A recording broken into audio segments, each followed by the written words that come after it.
Hi, today we are going to learn some more points about analog and digital signal. So, apart from analog and digital signal, there is a composite signal and it is made of many simple sine waves. जो आपका analogue signals हमने देखे थे उसमें क्या था कि volts और टाइम में आप रिप्रेजेंट कर रहे थे और ये आपका एक टोटल 1 टाइम पीरियड था और इसके बाद आपका नेक्स्ट स्टार्ट हो जाता था और इसकी फ्रीक्वेंसी क्या होती थी 1/t और इसका एम्पलीट्यूड इसकी हाईएस्ट वैल्यू।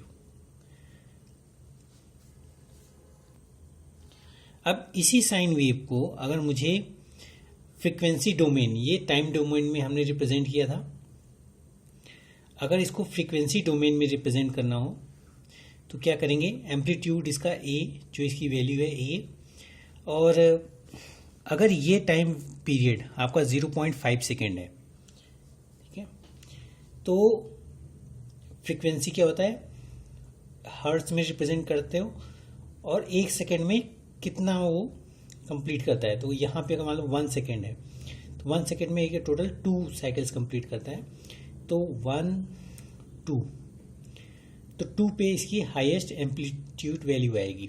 तो ये इस तरीके से आप फ्रीक्वेंसी डोमेन में भी रिप्रेजेंट कर सकते हैं। ये फ्रीक्वेंसी डोमेन है।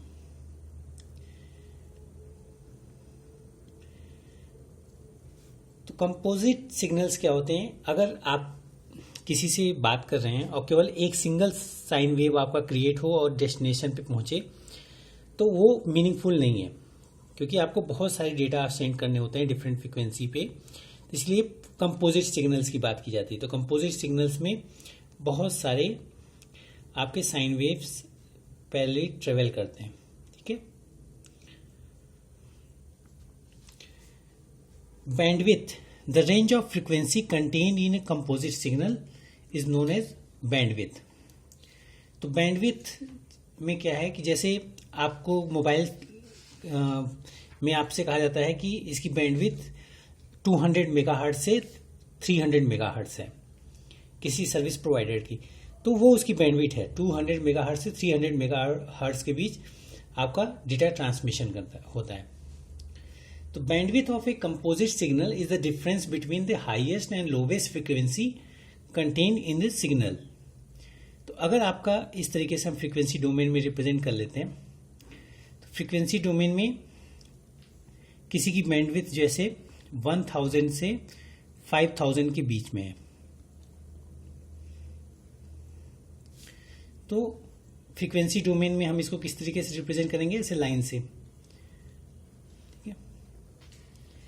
तो इसकी बैंडविड्थ टोटल कितनी हो गई, 4000 हर्ट्ज। अगर आपका ये हर्ट्ज हमने में रिप्रेजेंट किया है, इधर एम्पलीट्यूड, यहाँ पे इस तरीके से फ्रीक्वेंसी डोमेन, तो इसकी रेंज क्या है 4000 हर्ट्ज। तो बैंडविड्थ क्या होती है, range of frequency contained in a composite signal. तो ये पीरियोडिक सिग्नल के लिए फ्रीक्वेंसी है, नॉन पीरियोडिक के लिए आपका एक साथ रिप्रेजेंट हो जाएगा। बिट रेट आपके डिजिटल सिग्नल्स में यूज होते हैं। डिजिटल सिग्नल्स क्या होता है, 0 और 1, इस तरीके से रिप्रेजेंट करते हो आप डिजिटल सिग्नल्स को। तो bit rate is use to describe digital signal and कितने बिट्स पर सेकेंड ट्रांसमिट होते हैं वो डिजिटल सिग्नल में बिट रेट डिफाइन करता है। इन केस आपको 1 सेकेंड में 8 बिट डेटा सेंड करना है, तो स्टार्टिंग लेवल आपने लेवल 1 रखा एंड लेवल 2 जो है वो 1 को रिप्रेजेंट करेगा। तो 8 बिट डेटा आपको ट्रांसमिट करना है। तो फर्स्ट बिट फॉर एग्जाम्पल 1 है, फिर सेकेंड 0, फिर आपको 1 है, फिर 1 और अगेन फिर 1, फिर 0, फिर 0, अगेन 0, फिर 0, और उसके बाद 1 और फिर 0। तो इस तरीके से ये 1 को रिप्रेजेंट करता है, ये 0 को, ये आपका 1, फिर अगेन 1, ये 0 0, ये 0, यहाँ पे है 0, यहाँ पे 1, ठीक है। तो इस तरीके से अगर ये यहाँ पे आपका जो है टाइम वर्सेस एम्पलीट्यूड हमने डिजिटल सिग्नल क्रिएट किया है, तो टोटल देखते हैं 8 बिट्स, 1 2 3 4 5 6 7 8 बिट, और टाइम पीरियड यहाँ 1 सेकेंड मेंशन किया है। तो 8 बिट्स जो है पर सेकेंड इसमें ट्रांसमिट होता है। और यहां हमने 2 लेवल्स डिफाइन किया है, लेवल 1 0 के लिए और लेवल 2 1 के लिए। ऐसे ही आप बहुत सारे लेवल्स डिफाइन कर सकते हैं। इन केस आपको 16 बिट्स आपको डेटा सेंड करना है तो आप इसमें 4 लेवल ले सकते हैं। तो बिट रेट क्या करता है, transmission of bits per second, और bit length is a distance 1 bit occupies in transmission medium में ट्रांसमिशन मीडियम क्या होते हैं, जैसे गाइडेड और अनगाइडेड मीडिया होती है, केबल के थ्रू जैसे आप डेटा ट्रांसमिशन कर रहे हो। तो बिट लेंथ क्या होता है, इज अ डिस्टेंस, और जो 1 बिट ऑक्युपाई करता है ऑन द ट्रांसमिशन मीडियम। तो बिट लेंथ इक्वल टू, एक तो जो भी उसकी स्पीड हो उस बिट की, तो propagation speed into bit duration, जितना टाइम वो लेता है। It is similar to distance equal to speed into duration. Next है ट्रांसमिशन ऑफ डिजिटल सिग्नल। तो ट्रांसमिशन ऑफ डिजिटल सिग्नल में हम बात करते हैं कि base band transmission and broadband transmission of a signal. तो बेस बैंड ट्रांसमिशन में क्या होगा कि इन केस ए कोई नोड है और बी को डेटा ट्रांसमिशन करना है बेस बैंड ट्रांसमिशन में, तो इसमें जो है डिजिटल सिग्नल जो आपका है वो चेंज नहीं होगा, वो एज इट इज आपका ट्रांसमिट होता है, ठीक है। ओवर सम मीडियम ये इस तरीके से ट्रांसमिट हो जाता है किसी चैनल पे। और बेस बैंड ट्रांसमिशन का बेस्ट एग्जांपल क्या है, लैन पे आपका एक वायर के थ्रू नोड्स जो है आपस में कनेक्टेड होते हैं, ठीक है।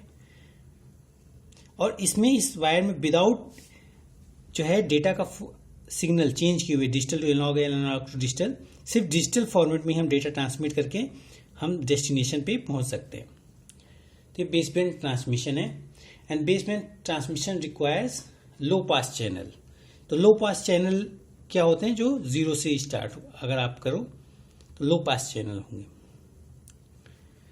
अब ब्रॉडबैंड ट्रांसमिशन में क्या होता है कि पहले आप डिजिटल टू सिग्नल को एनालॉग में ट्रांसमिट करते हैं, फिर रिसीवर एंड पे एनालॉग को डिजिटल पे ट्रांसमिट करते हैं।